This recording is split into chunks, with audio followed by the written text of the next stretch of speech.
चित्रगुप्त मंदिर सभा के आज के स्थापना दिवस कार्यक्रम में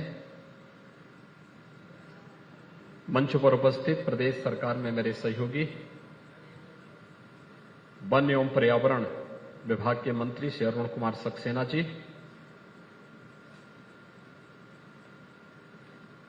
प्रदेश अध्यक्ष कायस्थ महासभा श्री उमेश कुमार श्रीवास्तव जी,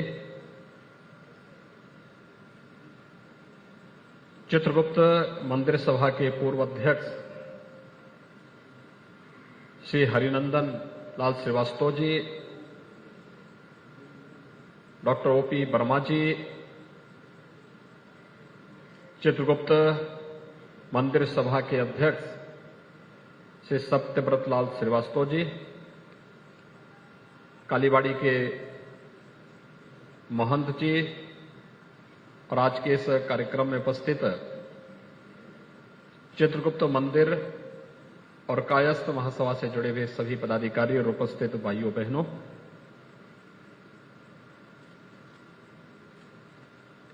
एक विरासत को व्यवस्थित तरीके से आगे बढ़ाने के लिए मैं चित्रगुप्त मंदिर सभा का हृदय से अभिनंदन करते हुए मंदिर की स्थापना और वार्षिक समारोह के अवसर पर आप सबको मैं हृदय से बधाई देता हूं। वास्तव में यह एक विरासत है। भगवान चित्रगुप्त की परंपरा को, उन आदर्शों और उन मूल्यों को अपने जीवन में अंगीकार करते हुए किसी महापुरुष ने जमीन दान दी, यहां के कुछ प्रबुद्ध जनों ने मिलकर के मंदिर निर्माण के एक संकल्प को आगे बढ़ाया और देखते ही देखते 80 के दशक तक आते आते यह अपने आप में एक विराट वटवृक्ष बन गया। चित्रगुप्त मंदिर में ऐसा नहीं कि मैं पहली बार आ रहा हूं, अनेक बार मुझे आने का अवसर प्राप्त हुआ है।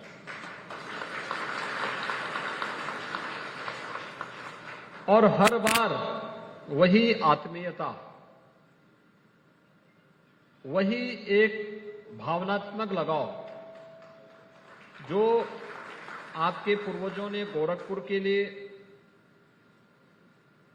देकर के इस एक विशाल वटवृक्ष को लोक कल्याण का एक माध्यम बनाया था। और हम सबको अपनी इस विरासत पर गौरव की अनुभूति करनी चाहिए, क्योंकि हम अपनी विरासत को विस्मृत करके कभी आगे नहीं बढ़ सकते, कोई समाज कभी प्रगति नहीं कर सकता।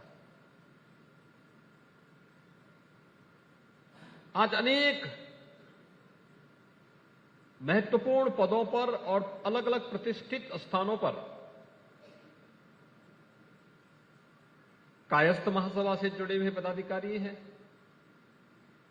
या बहुत सारे ऐसे लोग होंगे जो प्रत्यक्ष या अप्रत्यक्ष रूप से इस विरासत से जुड़ करके लाभान्वित हुए होंगे। उन सबको जोड़ करके हमें इस कार्यक्रम को एक निरंतरता देनी चाहिए, और निरंतरता इस रूप में एक पीढ़ी आती है, निर्माण कार्य करती है,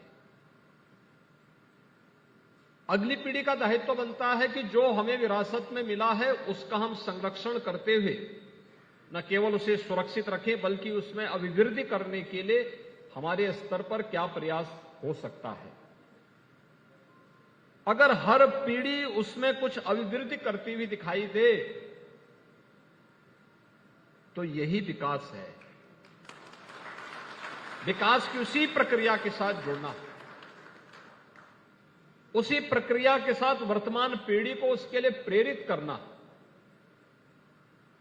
ये वास्तव में ये केवल फिर एक समुदाय विशेष का विकास नहीं होता है, ये संपूर्ण समाज के समग्र विकास की एक आधारशिला होती है। आप याद करिए कितनी गौरवशाली विरासत का आप लोग प्रतिनिधित्व करते हैं। भगवान चित्रगुप्त की परंपरा तो आपके पास है ही। देश के अंदर प्रतिष्ठित उन स्थलों का जहां के माध्यम से, चाहे वह न्यायिक क्षेत्र हो, प्रशासन का क्षेत्र हो, कार्यपालिका का क्षेत्र हो, देश के संविधान सभा के अध्यक्ष के रूप में देश के प्रथम राष्ट्रपति डॉक्टर राजेंद्र प्रसाद जी की भूमिका को कौन विस्मृत कर सकता है। जब भी मैं प्रयागराज जाता हूं और प्रयागराज में अगर भारत के किसी एक राष्ट्राध्यक्ष की स्मृतियां आज भी हैं, तो मुझे, जब मैं किले के अंदर गया तो मुझे बताया गया कि वहां एक प्रेसिडेंशियल सूट है। तो मैंने कहा किले के अंदर प्रेसिडेंशियल सूट का मतलब? उन्होंने कहा हर माघ मेले में यहां पर पूर्व राष्ट्रपति, प्रथम राष्ट्रपति डॉक्टर राजेंद्र प्रसाद जी आया करते थे और यहां पर रह करके अपनी धार्मिक आस्था उनकी कितनी प्रबल थी कि भीषण शीतलहरी में आकर के माघ माह में एक महीने तक वहां पर रह करके और नित्य प्रति संगम में जाके स्नान करते थे। यानी राष्ट्रपति पद पर जाने के बाद भी उन्होंने अपनी परंपरा और अपनी विरासत को नहीं छोड़ा, उसको सदैव अपने जीवन का हिस्सा बनाए रखा। आज हम हिंदू कहने में गौरव की अनुभूति नहीं करते, लेकिन याद करिए स्वामी विवेकानंद ने इस बात को कहा था, गर्व से कहो हम हिंदू हैं। तो स्वामी विवेकानंद ने ये एहसास हम सबको करवाया था, हर भारतवासी को कराया था कि अगर हम अपनी परंपरा पर ही गौरव की अनुभूति नहीं करेंगे। यह देश जब पाकिस्तान के द्वारा थोपे गए युद्ध का मुकाबला कर रहा था, और वो अभी तब जब 1962 में चीन के साथ हुए युद्ध के 3 वर्ष के अंदर ही जब पाकिस्तान ने फिर से भारत पर युद्ध थोपा था, याद करिए उस समय लाल बहादुर शास्त्री जी के नेतृत्व में देश,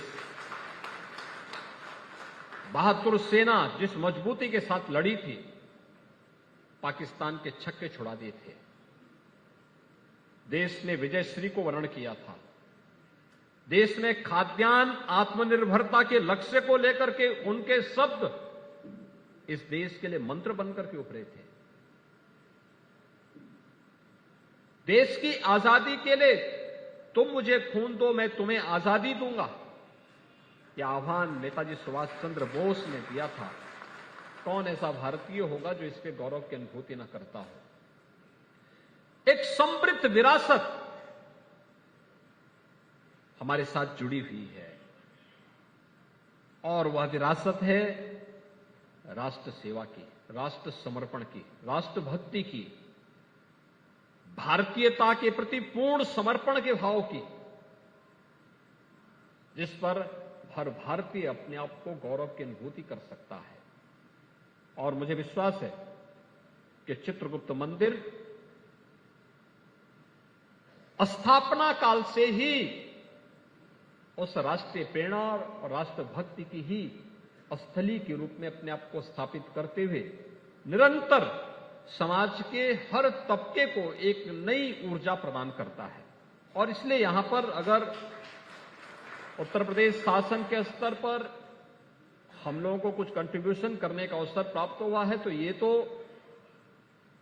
जो कुछ भी समाज ने हमें दिया है, सरकार उसी को आपको वापस दे रही है कि नहीं, ये तो त्वदीयम वस्तु गोविंद तुभ्यमेव समर्पये के भाव के साथ जो कुछ भी आपके संस्कार हैं, आपका योगदान है, उसमें सरकार आपको वापस कंट्रीब्यूशन करके आपके साथ जुड़ करके कार्य करना चाहती है।